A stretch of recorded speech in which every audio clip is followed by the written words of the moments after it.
Just think, your Qs and my As bonded together. Making it weird again. Ugh. Hit me up if you have any wondrous thoughts or comments, or frankly, anything at all. I'm desperate enough for content that I might just read it here.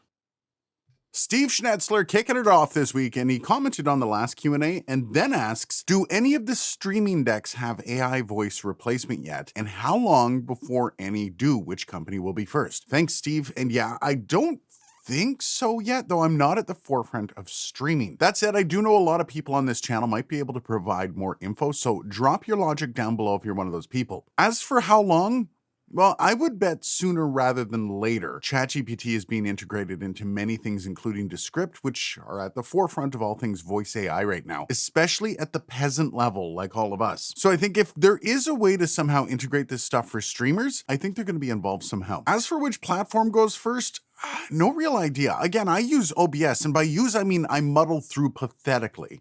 So perhaps there's another one for the streaming gods that are watching.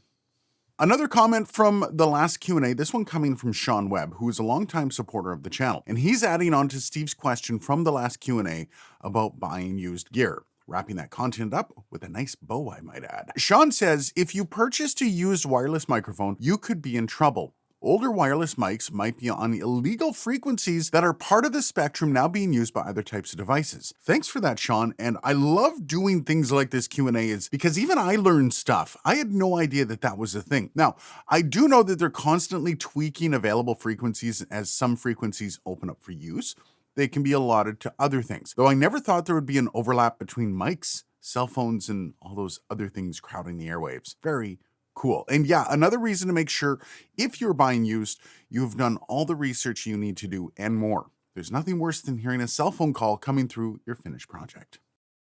And next up, Adam's Ham Radio T1SCA asks, why does my microphone smell? My cat loves it for some reason. And then goes on to reference the great Billy Joel and beer smelling mics. Adam's great question, and prepare to be completely disgusted. Your cat loves the smell of your mic because your mic is a disgusting microcosm of the inside of your mouth and is basically a time capsule of everything you've consumed via your mouth for as long as you've owned the microphone. Mainly though, it's your spittle. If you get a chance, check out my short where I clean the clown nose off my SM7B. Now, it was my son's, and his dental hygiene is suspect at best. And you'll see what just a short couple of years will do to a mic cover. And just think, it's even worse without the clown nose. Ugh. By the way, I'm still planning a video where I test how dirty mics actually get. You may want to get subscribed so you don't want to miss that. I'm assuming it's going to be nasty, which just means the video is going to be awesome.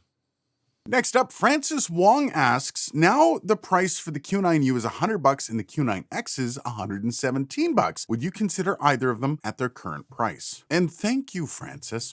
And my answer is still no. I do want to point out that this is a personal opinion and you do not have to follow what I say, but I would rather have a microphone that I enjoy the sound of and one that suits me. Also, I should note that I have zero use for dual outs on a mic, which severely limits my purchase decision. So no, for $99, I still say that an SM58 is a perfect buy.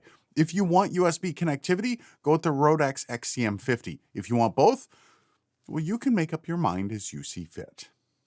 And before we get to the dumb one of the week, I just wanted to stop off for some sunshine and lollipops for Blake Sama and them saying, easily the best mic reviewer on YouTube, highly underrated. Thank you so much for the kind words, Blake Sama. And while I agree wholeheartedly that this channel is underrated, my bias aside, I have to say there are some great content creators out there making great mic and audio gear videos. Obviously, Bandrew from Podcastage. I like AudioHaze. I like Audio Hotline. SoundSpeeds is awesome, especially his perspective on audio. Dude is a treasure trove of knowledge. And I know I'm missing a ton of people there, but those are the main few that I go to knowledge I want to get. But knowing I'm your favorite, I do appreciate that. I'm going to have some links down below for the other channels though. And now for the worst take. Daniela Tokan said, Guy, it was a reasonable review, but I put my thumb down really because you did include, at least at the end, epidemic marketing was a reason to keep your channel not really serious. I was the first time on your channel. And then followed that epic statement up with, get a job at Walmart and sell there. It's more money you get for a marketer job. Man, that's just mean. Thank you for that random yet completely reasonable comment on my video, Daniela. Once again, I should bare my soul to the world by showing you the disgusting way I'm ramming sponsors down your throat. You have to remember, this is going to be the year of 32-bit floats. So much more is on the way. Get subscribed so you don't miss any of it. And as always, links are down below if you want. Clearly, I'm a despicable beast. The worst thing about this comment is that it comes from another creator. I mean, we're all doing the same thing. So much for support. But in all seriousness, I'm working towards a model on here that will allow me to be a full-time creator on YouTube and to support my family. And while I'm being honest, I don't care if you drop a thumbs down and move on. That's your right. But if you're ignorant enough to push this kind of crap on me in some sort of a weird shaming way, well, this is going to be my response. I will monetize this channel to the fullest extent, all the while staying true to the audience and not selling my soul. And for things like this especially, this is one of the best examples of the way I'm going to do it. Epidemic Sound is a great service. I've paid for it for years before I became part of their ambassador program. I've used several other services like it, and honestly, Epidemic is one of the best I've used, and the price is awesome. The only better service I've used is called Killer Tracks, and the cost of that is in the thousands. So yeah, I use them for not just this channel, but almost everything I do.